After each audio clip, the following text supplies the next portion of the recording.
sekarang sudah mulai kita wujudkan dengan pertama kali swasembada BBM jenis solar. Kita berhasil produksi diesel dengan B50 dari kelapa sawit. Sehingga mulai tahun ini, mulai 1 Juli 2026, kita tidak lagi mengimpor solar dari luar negeri. Dan kita berhasil menghemat devisa 170 triliun rupiah, sekitar 9,5 miliar dolar Amerika tidak lagi harus kita kirim ke luar negeri.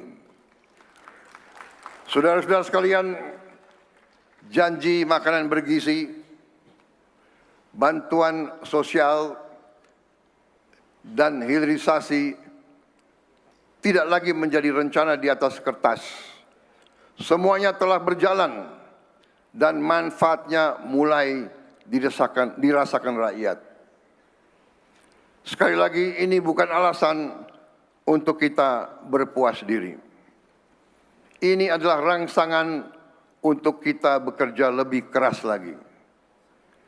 Karena kita sadari kemerdekaan bukan hanya apa yang kita proklamasikan. Kemerdekaan adalah apa yang dapat dirasakan oleh rakyat.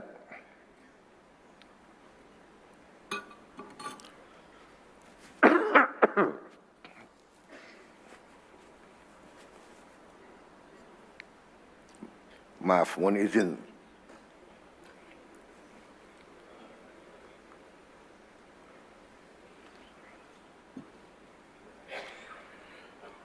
"81 tahun yang lalu, para pendiri bangsa mewariskan kepada kita sebuah negara dan sebuah cita-cita. Indonesia yang berdaulat, adil dan makmur.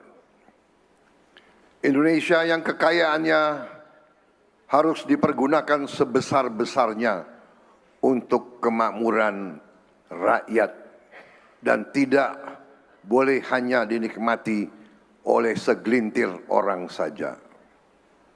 Saya tidak menerima mandat dari rakyat untuk menjelaskan mengapa masalah tidak dapat diselesaikan. Saya menerima mandat dari rakyat justru untuk menyelesaikan masalah-masalah dan mengatasi kesulitan-kesulitan rakyat. Kami memilih mengambil keputusan yang sulit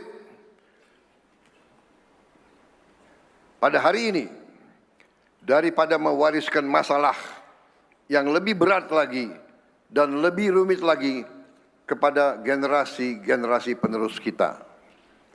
Saudara-saudara sekalian, pembangunan bangsa bukan pekerjaan presiden seorang diri, bukan pekerjaan hanya pemerintah. Republik ini dibangun oleh kerjasama seluruh lembaga negara, pemerintah pusat dan daerah, serta seluruh elemen dari masyarakat, seluruh rakyat Indonesia. Saudara-saudara, MPR RI terus menjalankan perannya sebagai rumah kebangsaan, memperkuat literasi konstitusi, merawat Pancasila, Undang-Undang Dasar 1945, NKRI, dan Bhinneka Tunggal Ika. Demokrasi tidak boleh berhenti pada prosedur pemilihan.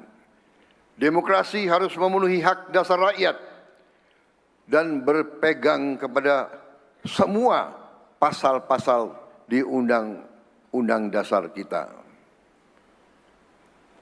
DPR RI bersama pemerintah telah menyelesaikan dan mengundangkan 13 rancangan undang-undang sampai bulan Juli 2026. Salah satunya adalah Undang-Undang Nomor 2 Tahun 2026 tentang perlindungan pekerja rumah tangga.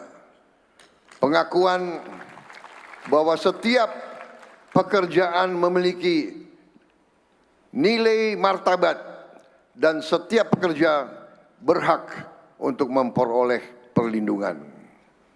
DPD RI telah menghimpun 10.883 aspirasi dari 38 provinsi dan membawanya ke dalam dialog bersama pemerintah,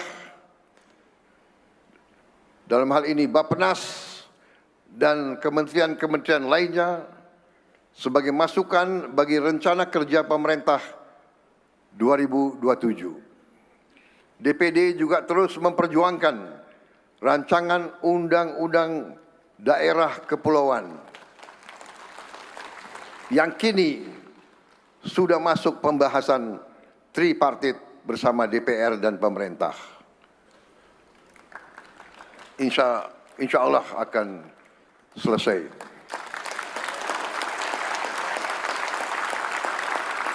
Mahkamah Agung pada tahun 2025 menangani 38.148 perkara dan berhasil memutuskan 37.973 perkara. Dengan demikian produktivitasnya adalah 99,54%. Sebanyak 96,74% perkara diselesaikan dalam waktu kurang dari 3 bulan. Ini adalah capaian ketepatan waktu tertinggi sepanjang sejarah Mahkamah Agung. Kita beri penghargaan kepada Ketua Mahkamah Agung dan jajarannya. Sesungguhnya keadilan yang terlambat adalah ketidakadilan yang dipanjangkan. Mahkamah Konstitusi sepanjang 2025 telah menangani 701 perkara dan permohonan, termasuk 334 perselisihan hasil pemilihan kepala daerah. Sebanyak 598 perkara dan permohonan telah diputus. Sampai dengan 23 Juli 2026, 84,51% permohonan ke MK diajukan secara daring, sehingga yaitu online, sehingga warga dari Aceh sampai Papua tidak harus selalu datang ke Jakarta. BPK menjaga agar setiap rupiah uang rakyat digunakan dengan benar dan tepat. Sepanjang 2025, rekomendasi hasil pemeriksaan BPK telah menghasilkan penyelamatan keuangan negara sebesar 112 triliun rupiah. Kepercayaan dunia kepada auditor Indonesia juga meningkat. BPK terpilih menjadi Ketua International Organization of Supreme Audit Institutions, INTOSAI, periode 2008-2031. Dan juga terpilih menjadi United Nations Board of Auditors, periode 2026-2032. Komisi Yudisial pada Januari sampai Juni 2026 menerima 1.402 laporan masyarakat dan 622 permohonan pemantauan persidangan. Komisi Yudisial telah mengusulkan sanksi kepada 121 hakim yang terbukti melanggar kode etik, termasuk 14 sanksi sedang dan 17 sanksi berat. Kita harus menjaga supremasi hukum dan kemandirian hakim. Pemerintah terus berusaha untuk meningkatkan taraf hidup hakim.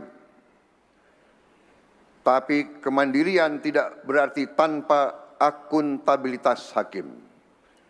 Saudara-saudara, mengenai masalah hakim, pemerintah telah berhasil menaikkan remunerasi hakim. Untuk hakim-hakim yang paling junior, penghasilan mereka telah naik 280%. Tertinggi dalam beberapa dasawarsa. Sekarang penghasilan hakim-hakim kita, terutama yang junior, berada di atas rata-rata ASEAN.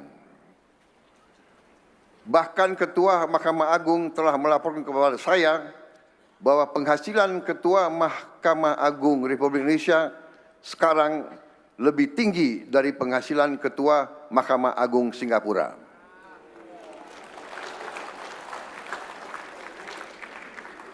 Beliau yang lapor kepada saya. Saudara-saudara sebangsa dan setanah air, kita harus